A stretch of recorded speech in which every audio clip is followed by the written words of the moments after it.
Hi అండి, నా పేరు రాగం రమేష్. అది తాడ్చెర్ల గ్రామం, మల్హార్ మండల్, డిస్టిక్ జయశంకర్, భూపాలపల్లి. అయితే అంతకుముందు వేరే సన్న రకాలలో వేరే వేరే సీడ్స్ అలాంటివి పెట్టేవి.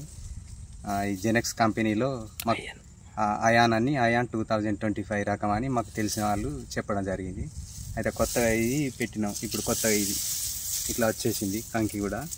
అయితే దీని ప్రత్యేకత ఏంటిదంటే, మాకైతే పోయినసారి సీడ్ కంటే దీనిలో మేము చూసింది ఏంటంటే, తెగుళ్ళకు ఒకటి తట్టుకుంది. ఎండు తెగులు కానీ అలాంటిది అయితే ఇంతవరకు రాలే. ఫస్ట్ మేము నాటినప్పటి నుండి ఇంతవరకు వేరే మందులు ఏం స్ప్రే చేయలేదు.